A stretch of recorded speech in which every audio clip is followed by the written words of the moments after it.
Ito yung pag-usapan natin. Reconciliation. Ibig sabihin yan, pagtutulungan, pagkakaisa na gusto ni Pangulong Marcos. Wala pong kondisyon. At dito na naman, iba ang dating at iba ang naging reaksyon ng mga Maka-Duterte. Kaagad-agad ay nagdemand sila ng kung ano-ano na hindi naman po kayang gawin at hindi naman gagawin ng administrasyon. Kasi ang reconciliation, sa akin pong paniniwala, voluntary yan. Pagmamahal, pagmamalasakit, at sakripisyo. Ang reconciliation ay hindi negosyo. Hindi yan politika. Hindi po yan kailangan ang demand or mga anong tawag dito, kapalit. Hindi po ganun. Sakripisyo, pagmamalasakit, pagmamahal, at marami pang iba. Para sa bayan ang ibig sabihin nito. Pero bakit yung mga identifies na Maka-Duterte, bakit kung ano-ano yung mga demand? Na lumutang kaagad ang kanilang interes at hindi interes ng bayan. Kasi yung demand nilang itigil ang impeachment, pauwiin si Duterte, isuntok sa buwan yun. Kasi pag sinunod yun, lalabag sa batas si Pangulong Marcos.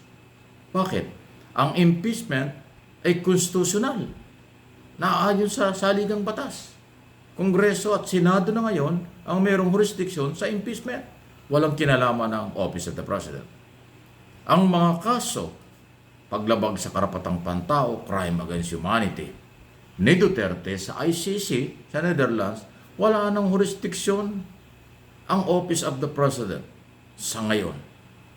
Hindi yun pwedeng i-demand at hindi yun pwedeng gawin ng Malacanang. Pwedeng i-demand pero hindi ibibigay kasi labag yan sa batas.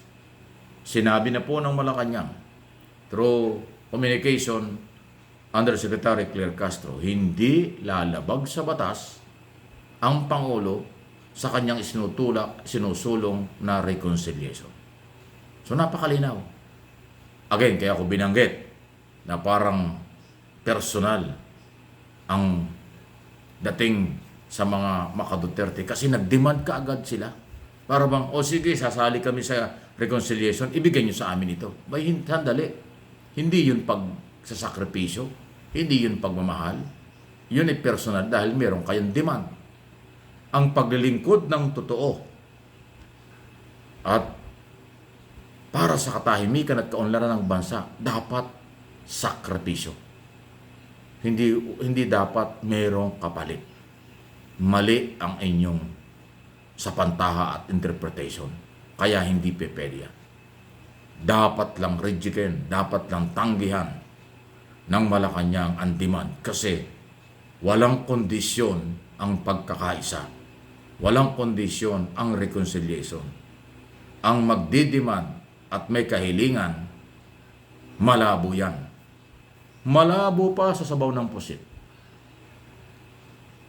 Bakit hindi nyo naintindihan na above the law? O no, na under the law, hindi above the law?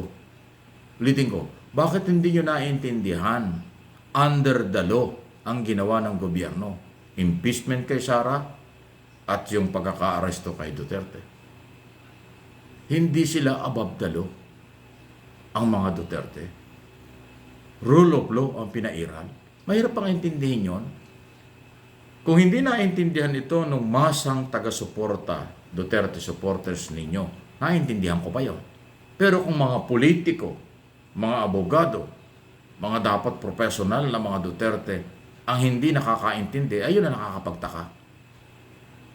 Ano, panlilin lang ba ito? Papalabasin ng mga vloggers ninyo at iba pa na, ayan, yung reconciliation, budol lang. Kasi nag-demand kami, hindi nyo binigay. Aba hindi, wala kang kondisyon ng reconciliation eh. Dapat alam niyo yun. Maging matalino para kapanipaniwala.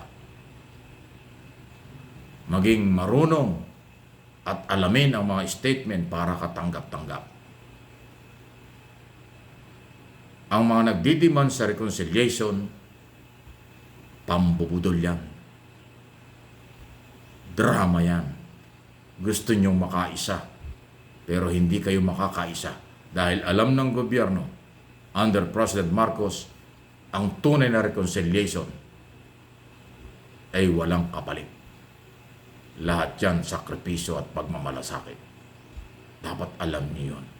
Okay? Ha? So, paalala lang po, huwag kayong magagalit. Lagi kong sinasabi, kung matalino ko at alam mo, katanggap-tanggap yan ng lahat ng sektor ng mga Pilipino. Pero kung pambubudol o pang sariling galaw, alam din nila yan. Hindi ka nga lang susuportahan. Diba? Dito po sa aking mga channel, hanggat maaari, gusto ko yung impormasyong inyong kapupulutan ng aral. Maging open ang inyong kaisipan, maintindihan ninyo ang topic ko at aking mga tinatalakay dito. Pero kung magiging bulag at bingi dahil makasarili, bulag at bingi dahil sa inyong interes sa paglaya ni Duterte, sa pagpapakawala sa impeachment ni Sara, sandali, malabo yan. Kasi hindi yan kasama sa reconciliation at hindi yan isasama. Rule of law, parte ng reconciliation. Paglabag sa batas, hindi yan sasangayunan ng Malacanang. Pagbali sa karapatang pantao, pagbali sa mga batas na may iral, o pagsuway o hindi pagsunod, hindi yan kasama sa reconciliation. Ayan, okay? Malinaw na ha? Mga Pilipino sa abroad, alam kong matatalino kayo. Mga Pilipino dito sa ating bansa, senior citizen kayo o hindi, kabataan lalo na pag-asa ng bayan, kayo ang bida rito. Iba ang may alam. Iba ang nakakaintindi. Huwag maging sarado ang kaisipan dahil mahihirapan kayo, mai-stress kayo. Pag sobrang stressful yan. Magkakasakit pa kayo, bahalang gamot. Tanggapin natin ang mga programang matitino.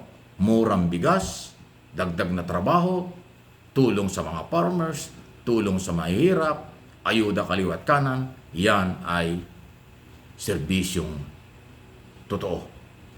Pero pag kinontra nyo yan, dahil meron kayong layunin na iba, yan ay sakit sa ulo ng inyong grupo. Hindi magiging sakit sa ulo yan ng matitinong Pilipino. Ganun po ang description natin. Ha? Diba? Kaya subscribe at kung kayo nakapag-subscribe na huwag kayong umalis. Mag-matili kayong nandito. Like at pakishare po ninyo ang lahat ng ating mga topic sa aking dalawang channel. MA Pinoy TV. Ito yon. At yung isang channel pa natin, Mike Abe. Opinions.